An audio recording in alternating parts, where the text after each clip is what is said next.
Start. Transforms this energy. It transforms as much as it possibly can. What it can't cope with gets यहाँ पे हम इलेक्ट्रोहोम्योपैथ के बारे में समझना जा रहे हैं।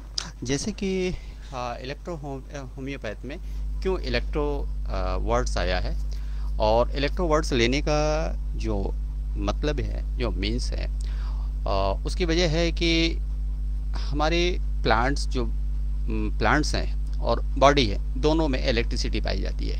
तो यहाँ पे जो ये वीडियो है electricity in biology, electrical biology के ऊपर डिपेंड कर रहा है। तो यहाँ पे इस चीज़ को समझने मिलेगा कि आखिर ट्रीटमेंट्स इलेक्ट्रोहोम्योपैथ में होता है तो किस तरीके से होता है, और हमारी बॉडी फंक्शन किस तरीके से करती है इलेक्ट्रिकली। जैसे ही इलेक्ट्रिकली ये फंक्शन करती है, ऐसे ही हमारी बॉडी जो हम प्लांट्स बेस मेडिसिन तैयार करते हैं, तो इस मेडिसिन का वर्क भी इसी टाइप से होता है, सेल के जरिए। क्योंकि हमारी मेडिसिन जो है इंट्रासेलुलर एंजाइम्स बताई गई हैं तैयार होती हैं, और ये जो है जो मेडिसिन हमारी होती हैं ये डिस्टिल वाटर बेस होती हैं और वाटर सॉल्युबल्स हैं और इंट्रासेलुलर वर्क करती हैं। No side effect, no bad effect, no after effect.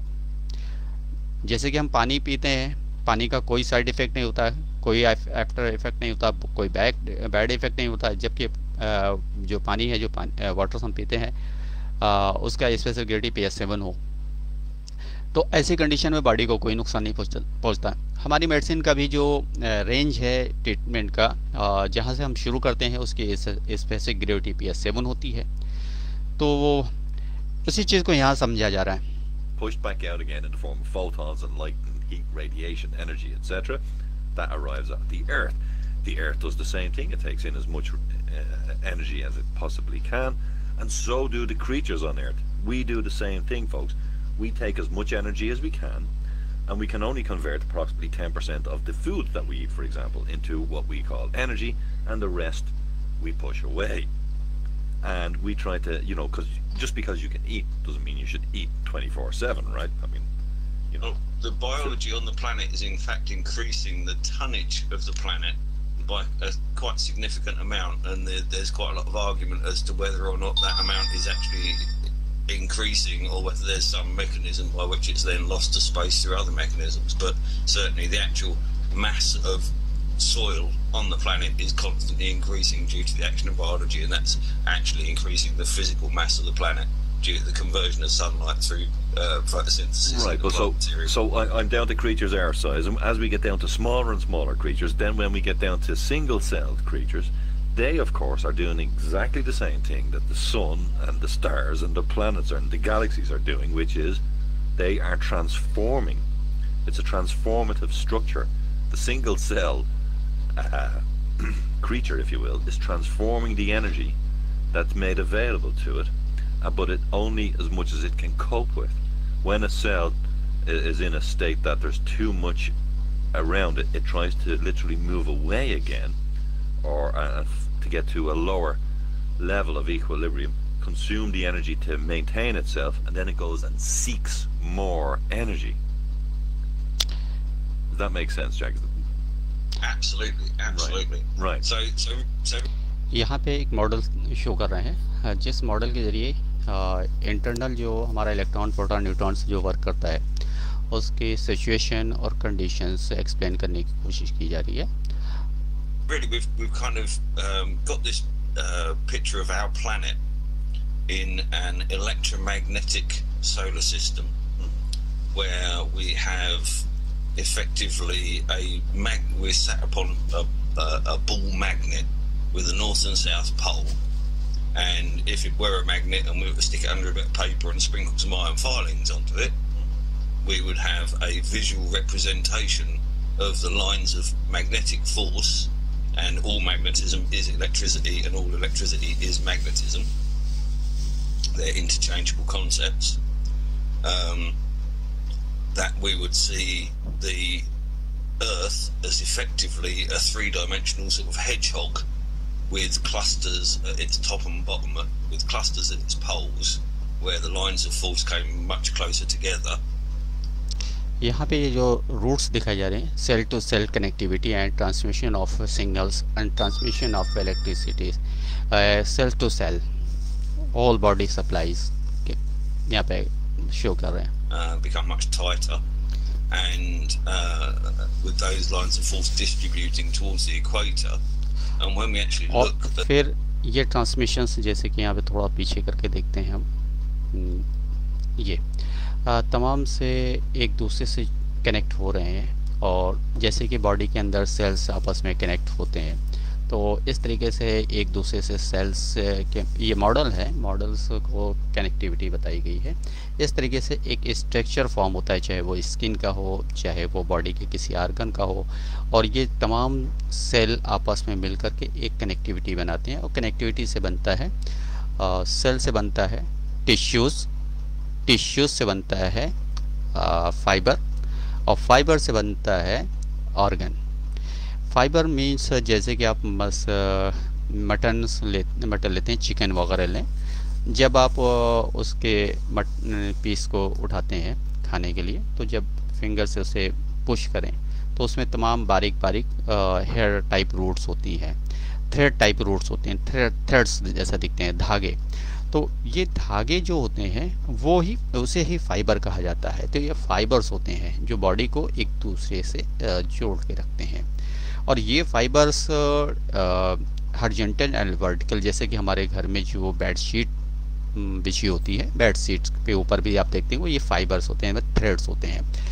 और ये फाइबर्स क्या होते हैं, फाइबर्स जो होते हैं सिलिकॉन्स में भी होते हैं, और क्या कहते हैं नायलॉन्स के अंदर भी होते हैं, कॉटन फाइबर भी होते हैं, फाइबर कई तरीके से होते हैं। तो यहाँ पे मस्कुलर फाइबर की बात हो रही है, मस्कुलर फाइबर। तो जैसे कि हमारे कॉटन फाइबर में आपने देखा हो या क्लॉथ में देखा हो, जब बहुत ज़्यादा पुराना हो जाता है किसी ख़ास जगह पे, वो रफ़ हो जाता है, घिस जाता है, और वहाँ पे देखा होगा एक नेट जैसा बन जाता है। नेट, या कभी नेट के कपड़े को आपने देखा होगा, क्लॉथ को देखा होगा, उसमें एक दूसरे से नीचे ऊपर होते हुए निकलता है, up and down, horizontal and vertical दोनों तरीके से दिखता है। जब इस कनेक्टिविटी में आपस में कोई ब्रेक हो जाता है तो वहाँ पे एक होल हो जाता है, होल से फिर वो धीमे धीमे स्पेस बनता जाता है, वो स्पेस फिर एक क्रिएट हो जाता है प्रॉब्लम, वो क्लॉथ डैमेज हो जाता है। चाहे हम किसी भी एक बैग को ले लें क्लॉथ के, और उसमें देखा होगा कभी किसी चीज़ में लग करके एक थ्रेड कहीं कट गया, और कटने के बाद वो धीमे धीमे स्पेस बढ़ता जाता है। ये हमारी रोज़ की लाइफ है, एक्सटर्नल लाइफ के बारे में देख रहे हैं। तो जब वहाँ से कोई भी चीज़ हम उसके अंदर जब रख के लाते हैं, रखते हैं, पैकेट ही है या हमने पॉलीथीन बैग भी ले लिया, कभी कोई शुगर वगैरह लेके बाज़ार से आए और सडनली कहीं पे एक पिन जैसा चुभ गया, तो उसमें से वो शुगर धीमे धीमे निकलने लगती है। तो ऐसी बॉडी के सेल्स के अंदर भी कभी ऐसी कोई प्रॉब्लम्स आ गई, या ओल्ड हो गया, या किसी बॉडी के ही, या टेम्परेचर की वजह से, या बॉडी के फंक्शन में ही कुछ ऐसी एबनॉर्मलिटी या टॉक्सिकेशन है, या आया, या बैक्टीरिया आया, इस टाइप के तमाम सी चीज़ें बॉडी के अंदर जब इनहेल होती हैं, तो वहाँ पे इस टाइप से सेल्स डैमेज हो जाते हैं। जब वो डैमेज हो जाते हैं तो फिर वो डैमेज एक दूसरे को करते करते फिर वो पूरा एक स्पेस बना लेते हैं, एक अपना एक एरिया डेवलप कर लेते हैं, जहाँ पे वो प्रॉब्लम इंक्रीज़ करती जाती है। चाहे वहाँ पे न्यूट्रिशन सप्लीमेंट्स का हो, चाहे वो ट्रांसमिशन का हो, चाहे वो सर्कुलेशन का हो, चाहे वहाँ पे एक्सक्रीटरी सिस्टम हो या सर्कुलेटरी सिस्टम हो, कंजेशन वहाँ पैदा कर देते हैं। जब वो सरफेस ब्रेक हो जाता है तो वहाँ से सिक्रेशन बढ़ जाता है। अब अगर कहीं बीच में कैपिलरीज सेल रैप्चर कर गया, वहाँ से फ्लूइड्स का सिक्रेशन हो जाता है। आपने देखा होगा अक्सर लीवर के प्रॉब्लम से क्या होता है, बॉडी के अंदर ड्रॉप्सी हो जाता है, जिसे जलोदर भी कहते हैं, एसाइटिस भी कहते हैं। तो पैर में स्वेलिंग आ जाती है, पानी भर जाता है, पेट के अंदर पानी भर जाता है। तो ऐसी कंडीशन में एसाइटिस के अंदर जो है जो सेल्स होता है उसका जो वाटर सिक्रेशन होता है इंटरनल सेल्स के से एक्सटर्नल की तरफ होने लगता है, तो वो स्किन के अंदर स्टोर होते जाते हैं। जहाँ पे उसको स्पेस मिलता है वहाँ स्टोर होने लगता है, क्योंकि उसकी सर्कुलेटरी सिस्टम ब्रेक हो गई, सर्कुलेटरी सिस्टम उसको ऑपरेट नहीं कर रहा। तो कहना यहाँ पे है ये कि हमारे जैसे ये सब पॉइंट्स हैं, इन पॉइंट्स में कोई भी एक पॉइंट डैमेज हो गया तो वो एक सर्कुलेशन बीच में ब्रेक कर जाता है, और वहाँ से फिर अगर हम उसे वक्त रहते उसे केयर कर लिए, जैसे कि हेडेक हुआ, हेडेक जाहिर सी बात है कि वहाँ ऑब्स्ट्रक्शन हुआ, कोई सेल डैमेज हुआ है, और सेल डैमेज हुआ है या तो कंजेशन की वजह से हुआ है, या बैक्टीरिया की वजह से हुआ है, या स्टॉक की वजह से हुआ है। तो अगर हम शुरू में एक मामूली जब पिन चुभने जैसी पेन हुई थी या स्टार्ट हुआ पेन, अगर उसी वक्त हम उसको अपनी उसकी होम्योस्टेसिस मैकेनिज्म को मेंटेन कर लेते और उसे केयर कर लेते तो एक मेजर प्रॉब्लम से बच जाते। कभी भी छोटी चीज़ें जो होती हैं वो आगे चल के बहुत बड़ी होती है। कैंसर कहते हैं कुछ पता नहीं चलता, कैंसर हो गया अचानक पेन होती थी और ऐसा होता था, तमाम सी चीज़ें कॉम्प्लिकेशंस होते थे, सिम्टम्स बताते थे कैसे ऐसा होता था, लेकिन बाद में पता चला कि ठीक नहीं होता था, बार बार होता था, बाद में वो कैंसर में बदल गया। कैंसर में नहीं बदला क्योंकि वो कैंसर डेवलप कर गया। अगर सही में कोई ऐसी मेडिसिन उनको दी जाती जो एंटी कैंसरस एक एंटी कैंसरस होती और सेल्स को के डिस्ट्रक्शन ऑफ सेल्स और फॉर्मेशन ऑफ सेल्स के फार्मूले को अडॉप्ट कर रही होती, जहाँ पे कंजेशन है कंजेशन को क्लियर कर रही होती, टॉक्सिकेशंस को रिमूव कर रही होती, और नर्वस सिस्टम के केयर को वहाँ पे कंप्लीट कर रही होती। एक्सक्रीटरी सिस्टम में जो सेल्स डैमेज हो रहा था वहाँ से पुश आउट कर रही होती है, उस टॉक्सिकेशंस को एक्सक्रीट कर रही होती, तो वहाँ पे वो सेल्स डेवलप नहीं होता। कार्बनिक जो सेल्स हैं, कार्बन सेल्स हैं, वो बॉडी के अंदर डेवलप नहीं होते, या टॉक्सिकेशन बॉडी के अंदर डेवलप नहीं होती। टॉक्सिकेशन डेवलप हुई, कार्सिनोजन सेल्स को एक बूस्ट मिला, एक ताकत मिली, कार्सिनोजन सेल्स उन जो टॉक्सिक एलिमेंट्स थे उनके जरिए वो बढ़ना शुरू हुए, और बढ़ना शुरू हुए एक वक्त आया कि कैंसर हो गया।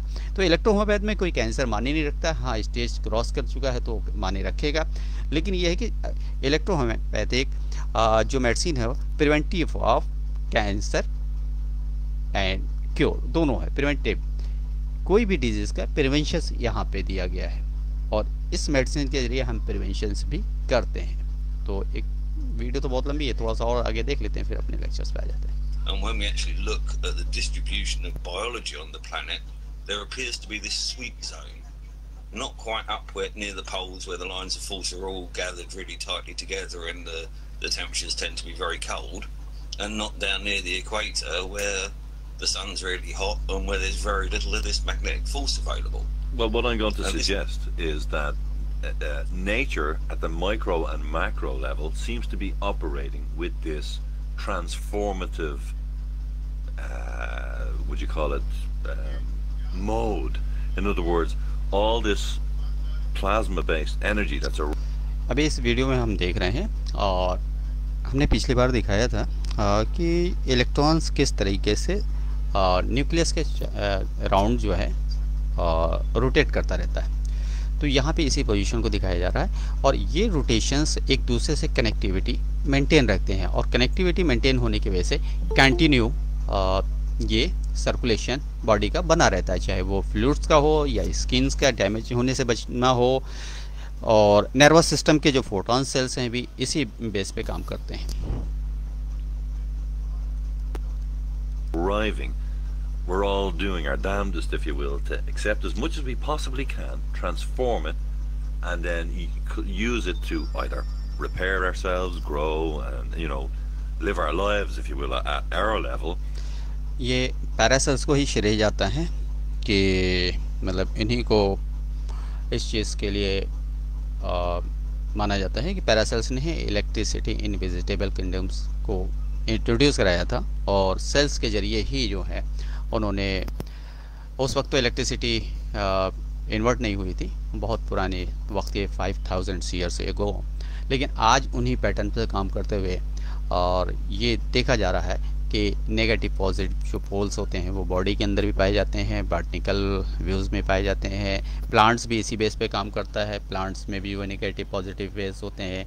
जो अर्थ से जुड़ा है वो नेगेटिव है, पॉजिटिव जो उसका आउटर सरफेस होता है वो नेगेटिव होता है, इनर सरफेस पॉजिटिव होता है। उसका टोटल रिएक्शंस भी जो है नेगेटिव एंड पॉजिटिव होता है, उसमें भी फीलिंग नेगेटिव एंड पॉजिटिव ही होती है।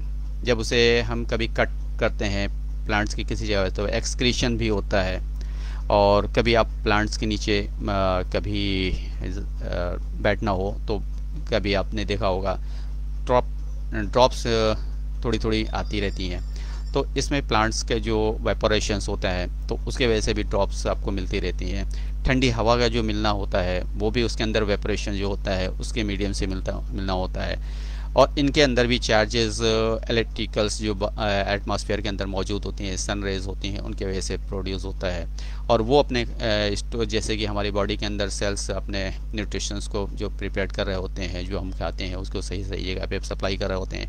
तो यही जो चीज़ें होती हैं वो प्लांट्स भी करते हैं सूरज की रोशनी में, सन की रोशनी में, और अपना खाना बनाते हैं। दिन में ऑक्सीजन कार्बन डाइऑक्साइड लेते हैं, ऑक्सीजन रिलीज़ करते हैं। रात के अंदर सेम उल्टा होता है कि कार्बन डाइऑक्साइड रिलीज़ करने लगते हैं। तो ये इस कंडीशन में जो है रात के अंदर जो है क्लियरिटी कम हो जाती है, हीट बढ़ जाती है। अगर हम किसी गार्डन के अंदर सफ़र करना हो या पेड़ के नीचे बैठना हो तो गर्मी ज़्यादा महसूस होती है रात के दिनों में। And then when we need more, we seek it. But all of it comes from the same source. Well, I think the reason why I've settled on the study of plants primarily in my electric biology theory, just to I suppose I need to nail my colours to the mast. This is the actual reason for my sweaty nerves about coming on air this evening, is that I have been pursuing this subject voraciously for 2 years solidly. For at least 3 years prior to that, so this is now a culmination of nearly 5 years worth of work. Thanks to some incredibly kind donations, I've got a microscope and reasonably good enough quality to be able to call scientific digital voltmeter winging its way to me as we speak. I've also invested in a dirt cheap voltmeter just to keep me going for the time being, and my observed results with the data that I'm collating off my plants currently is suggesting that I may be so close to actually having a fundamental breakthrough in the biological sciences that I'll be looking for a fellow biologist, hopefully an academic with. अभी से बंद करते हैं और अपने main slides पे आ जाते हैं।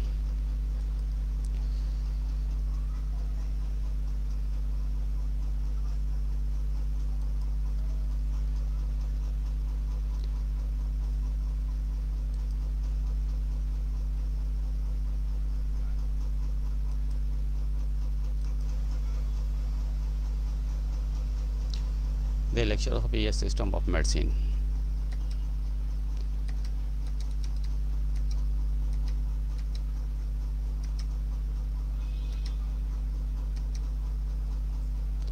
ये हो गया था पिछली बार।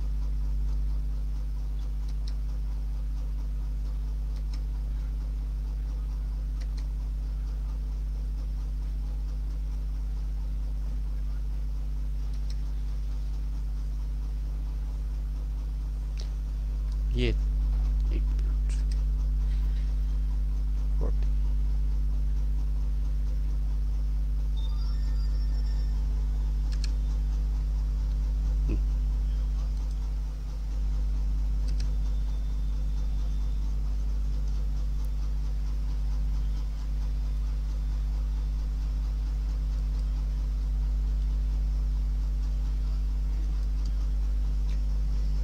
What is atom? क्या है एटॉम एंड एग्जाम्पल्स, उसके एग्जाम्पल्स क्या है। Many atoms consist of A positively charge nucleus composed of proton and neutrons surrounded by the negative charge could of electrons at its most basic level. An atom is any particles of matters that contains at least one protons. Here are some examples of atoms: neon, Ne, hydrogen H. तो यहाँ पे क्या है, many atoms consist of positively charged, सारे atoms जो होते हैं वो पॉजिटिवली चार्ज न्यूक्लियस के अंदर रखते हैं, composed of the protons and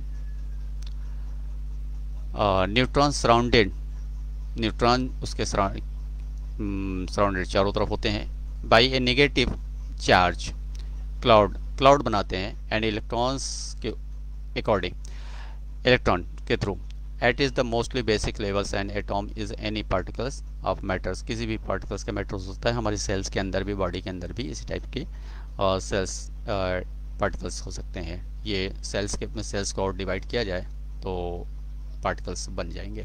date contains a leads placed on one protons here some examples of atoms and neon and hydrogen। तो प्रोटॉन्स क्या रखता है, नियॉन एंड हाइड्रोजन्स। अब यहाँ पे देख लीजिए, यहाँ पे न्यूट्रॉन्स हैं, न्यूट्रॉन्स पॉजिट्रॉन्स को बैलेंस में रखे हुए हैं, इनको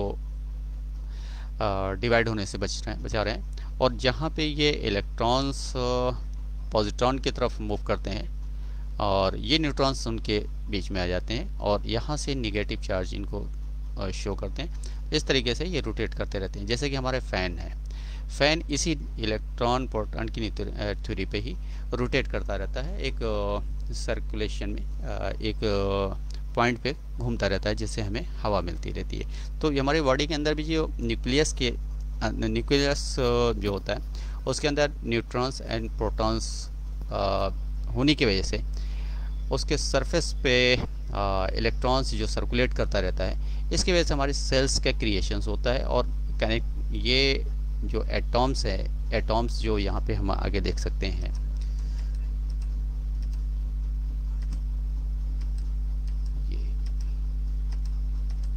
ये यहाँ पे एटॉम्स, इस तरीके से एटॉम्स हैं। एटॉम्स जो होता है फिर मॉलिक्यूल्स में कन्वर्ट होता है, मॉलिक्यूल्स फिर सेल्स ऑर्गेनेल्स में, फिर सेल्स, फिर टिश्यूज़, फिर ऑर्गन्स। ये टिश्यूज़ तो यहाँ पे शो किया गया है, लेकिन देखिए यहाँ पे ये फाइबर्स के पॉइंट्स दिए गए हैं, जिसे इसे कट किया जाता है तो इसमें फाइबर्स। तो उसके बाद ये ऑर्गन्स डेवलप होते हैं। तो आ जाते हैं यहाँ पे,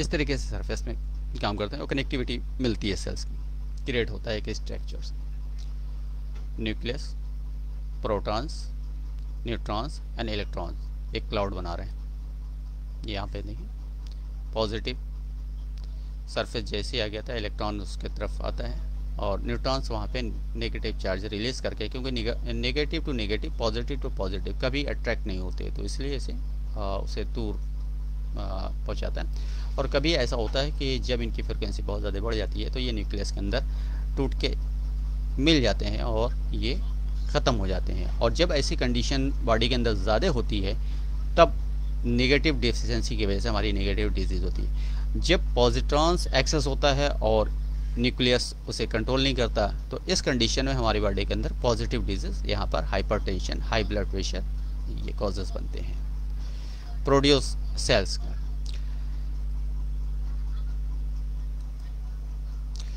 Why do we study atoms in biology?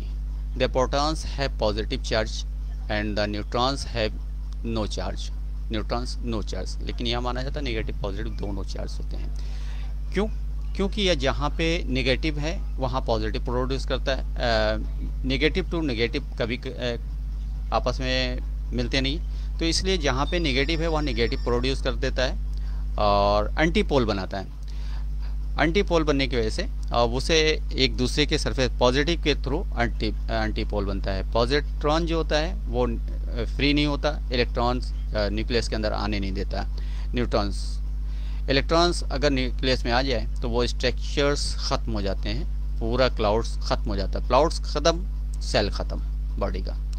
Charge and neutrons have no charges the make up the bulk the weight of the atoms around the nucleus. Small charges particles nucleus around the nucleus, small charges particles called electrons move in complicated patterns called orbitals.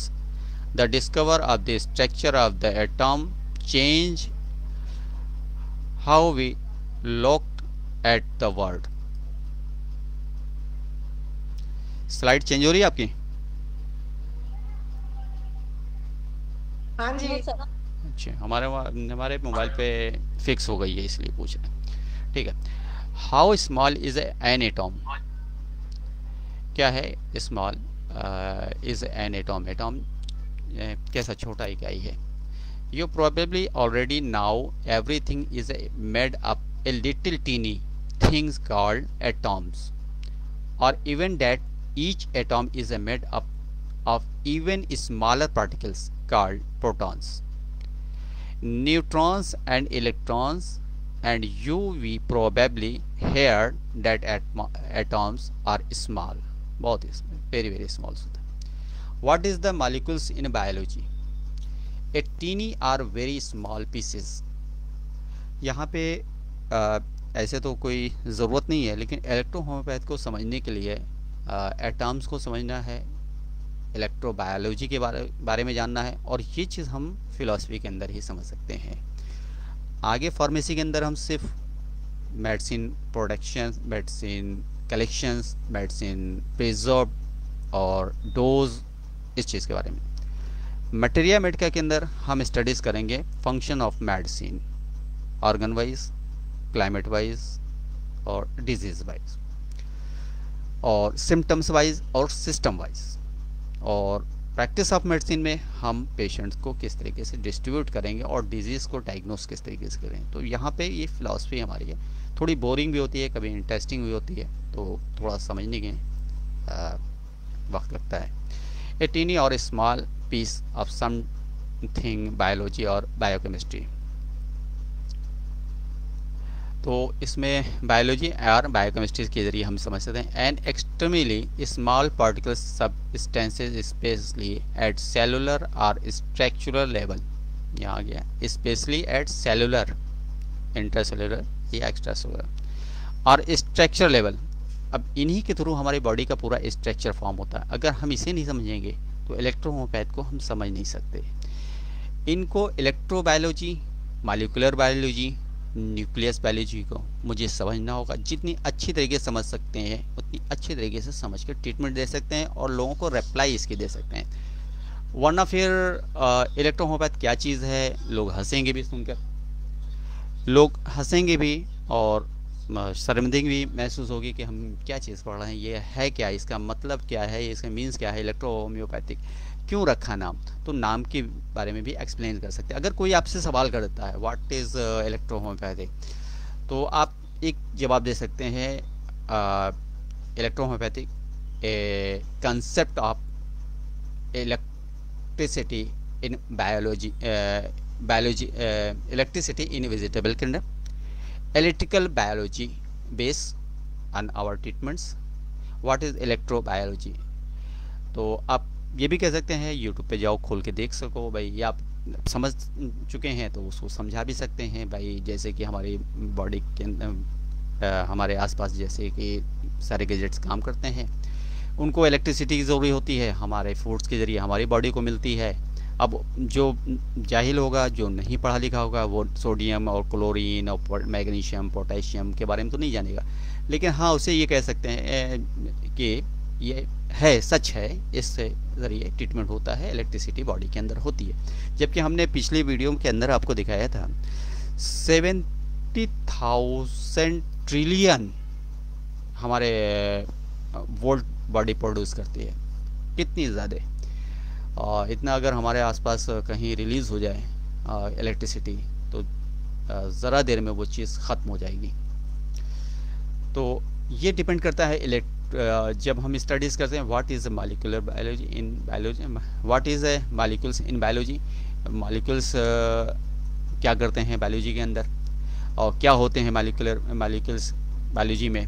तो यहाँ पे इसी चीज़ को समझा जाता है. A tiny और a very small piece of something biology or biochemistry, and extremely small particles or substances especially at cellular or structural level as a biomolecules.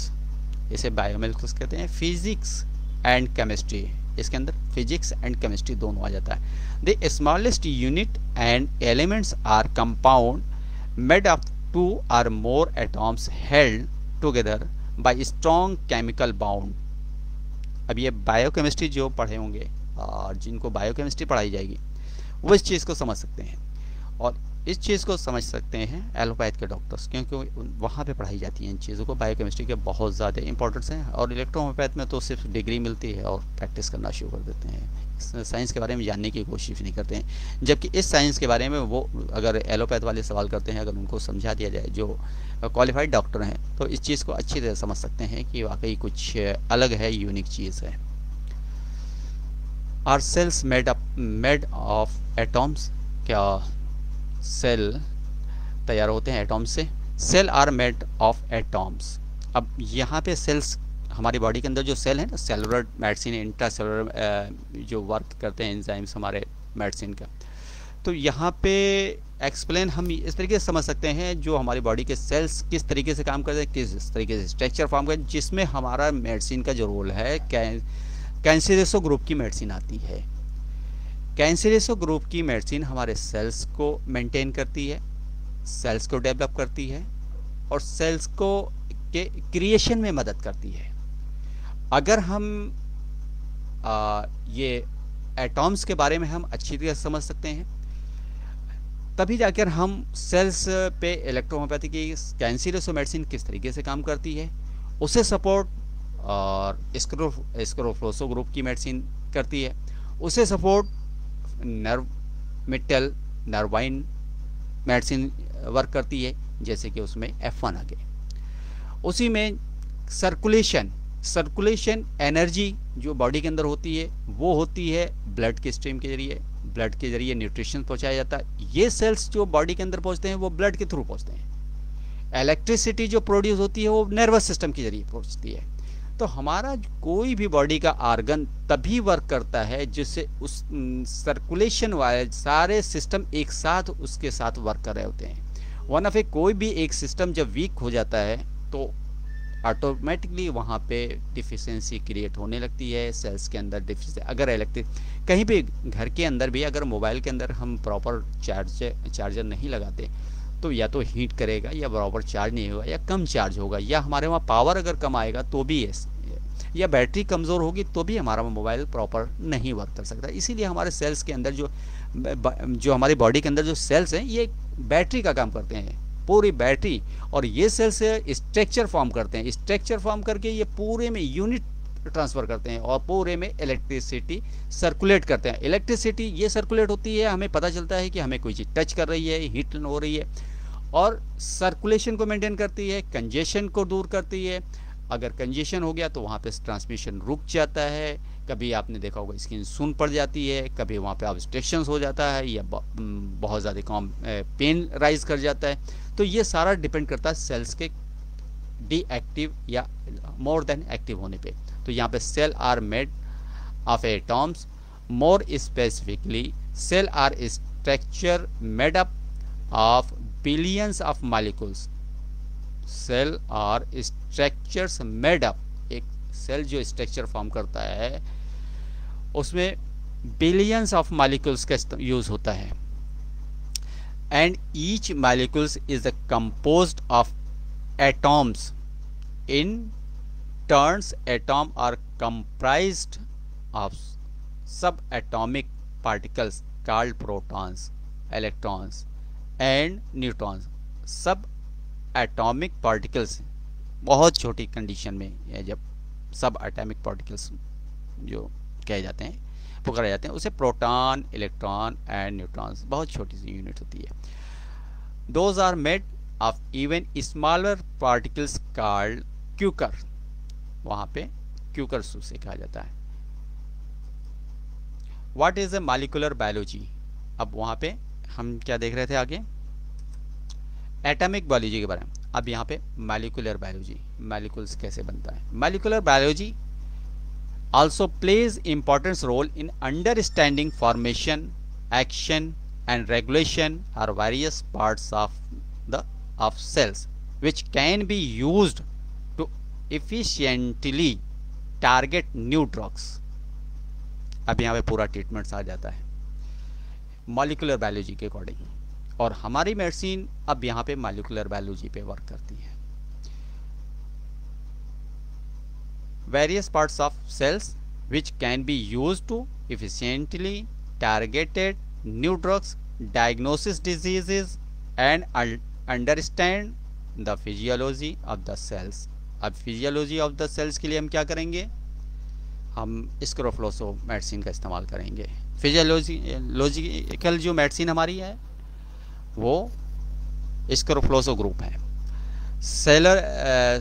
Cellular जो मेडिसिन है, स्ट्रक्चरल जो मेडिसिन है हमारे वहाँ वो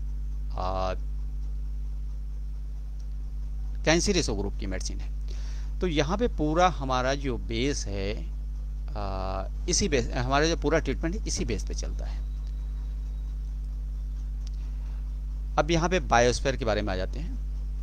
वहाँ पे हो गया the biosphere is a to work of containing. अब ये जो अभी हमने ऊपर देखा मॉलिक्यूलर बायोलॉजी और एटॉमिक बायोलॉजी, अब यहाँ पे आता है बायोस्फीयर। बायोस्फीयर के अंदर ये सारी चीज़ें मौजूद हैं। बायोस्फीयर क्रिएशंस ऑफ नेचर है।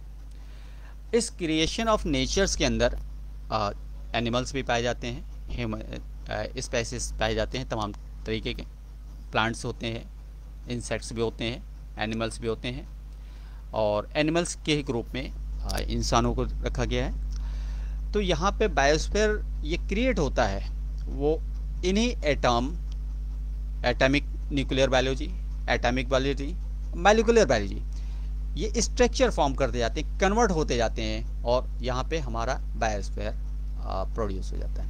Is a networks of continuous recycling materials and information in a alternating cycles of convergence and divergence.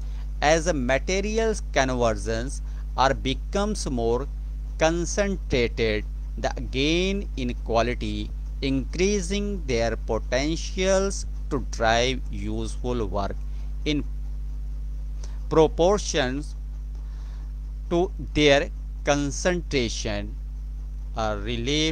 relative to the environment। अब इसमें क्या होता है, जब प्लांट्स डाई हो जाते हैं, मर जाते हैं या डैमेज हो जाते हैं, तो इसी मिट्टी के अंदर ख़त्म हो जाते हैं, सड़ गल करके इन्हीं में इनके मॉलिक्यूल्स बिखर जाते हैं, यहाँ तक कि ये पहले डाई होते हैं, मरते हैं। कोई भी बॉडी है, चाहे वो इंसान की हो, चाहे एनिमल्स की हो, चाहे वो प्लांट्स की हो, सबसे पहले जब इनकी मृत्यु होती है या डैमेज होते हैं तो सबसे पहले स्ट्रक्चर्स फॉर्म में होते हैं, एक बॉडी फॉर्म में होते हैं, फिर ये ऑर्गन फॉर्म में ब्रेक होते हैं, फिर ऑर्गन फॉर्म के बाद ये जो टूटते हैं ये सेल फॉर्म में टूटते हैं, सेल फॉर्म के बाद ये टूटते हैं तो मॉलिक्यूलर, जैसे कि यहाँ पे हमने देखा मॉलिक्यूलर, ये फिर ब्रेक होते हैं मॉलिक्यूलर में, फिर मॉलिक्यूलर से ये होते हैं एटॉम्स में टूट जाते हैं, एटॉम से ये टूट करके मॉलिक्यूल्स में बदल जाते हैं। तो इतने सरफेस में ये छोटे छोटे हो जाते हैं, फिर ये प्लांट एनवायरनमेंट के अंदर मिक्स हो जाते हैं, और फिर ये न्यू क्रिएशन ऑफ नेचर्स करते हैं। जैसे कि आपने देखा होगा, प्लांट्स है, ख़त्म हो गया, वहाँ पे न्यूट्रिशंस हो गया, उस ज़मीन को न्यूट्रिशंस मिल गया और वहाँ नया ग्रोथ हो गया।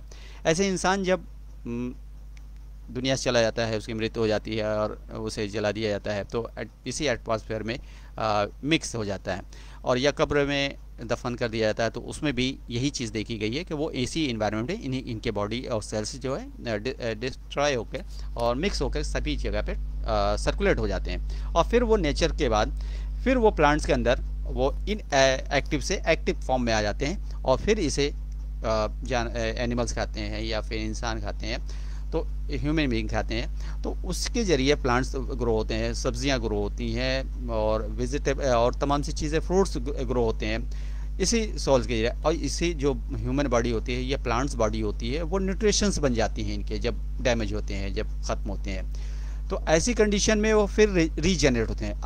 अब ये यहाँ पे सोचना हमारा है कि एक मेल है, एक फीमेल है, चाहे वो प्लांट के अंदर है, चाहे मेल के अंदर है, चाहे एनिमल के अंदर है, चाहे वो इंसेक्ट्स के अंदर है। मेल जो है स्पर्म सिक्रेट करता है, फीमेल के अंदर वो होता है, फर्टिलाइजेशन करते हैं और एक न्यू जनरेशन को शेप में लाते हैं। न्यू जनरेशन, न्यू एक क्रिएशंस होता है बॉडी के थ्रू, ये नेचर कराती है, नेचर के थ्रू होता है। लेकिन जिस चीज़ का बॉडी डिस्ट्रॉय हुआ था एटमॉस्फेयर के अंदर, वो सेल्स प्लांट्स में कन्वर्ट हुए, प्लांट्स फूड में कन्वर्ट हुए, फूड्स एनिमल्स ने खाए या इंसान ने खाए, मेल में ने भी खाया उसी चीज़ को और फीमेल ने भी खाया। मेल के अंदर वो स्पर्म शेप में आया और फीमेल में वो ओवम शेप में प्रोड्यूस हुआ बॉडी के अंदर, और ओवम शेप अब कन्वर्ट हो गया एक न्यू लाइफ के अंदर। तो यहाँ कहना ये है कि नेचर्स में वो चीज़ आती है। हाँ ये है कि जो हमारी रूह होती है, चार्ज होते हैं, बॉडी चार्ज होती है। अभी हमारा जो है एक समझ लेते हैं हमारी बॉडी एक रोबोट है, नेचर से जुड़ी हुई रोबोट है, हर काम करती है, रोबोट भी इसी बेस पे बना हुआ। तो इसके अंदर जो रूह है, जो आत्मा है, या प्लांट्स के अंदर जो भी नेचर्स के अंदर जो उसके अंदर भी लाइफ है, तो इसकी भी जो लिविंग कैपेसिटी है ये नेचर से जुड़ी हुई है। जिस दिन ट्रांसमिशन ऑफ हाँ इलेक्ट्रोमैग्नेटिक वेव, अगर इनका सर्कुलेशन बॉडी के अंदर बंद हो जाता है और उसी वक्त बॉडी डिस्ट्रॉय हो जाती है, खत्म हो जाती है। आपने देखा होगा प्लांट्स अक्सर सूखना शुरू हो जाते हैं या अचानक सडनली कोई मर जाता है। तो ये हमारा जो यूनिवर्सल से लिंक है, जो नेटवर्क है, वो ब्रेक हो जाता है, और वो ब्रेक होता है ब्रेन और हाइपोथैलेमस ग्लैंड, और जैसे थाइमस ग्लैंड है, और सोलर प्लेक्स हमारे बॉडी के अंदर है जो रिसीव करता रहता है एनर्जी को नेचर से।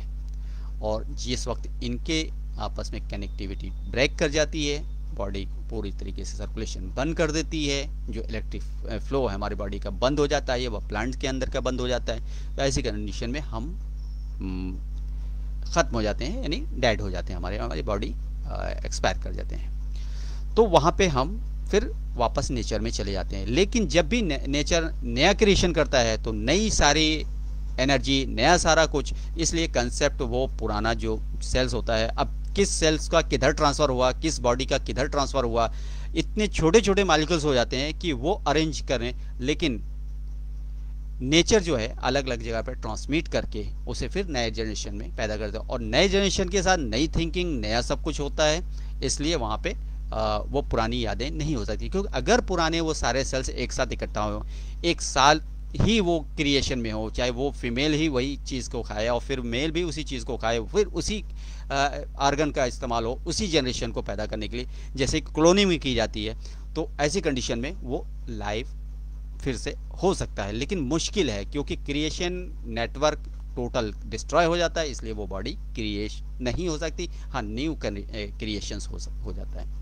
ठीक है, तो यहाँ पे हम स्टॉप करते हैं। एनी क्वेश्चंस वगैरह हो तो ये फिलॉसफी है, फिलॉसफी में अपनी अपनी थिंकिंग होती है, अपनी अपनी सोच होती है, उसी बेस पे हम चलते हैं। और आज 23 नंबर की स्लाइड हो गई है, और आज तारीख है फिलॉसफी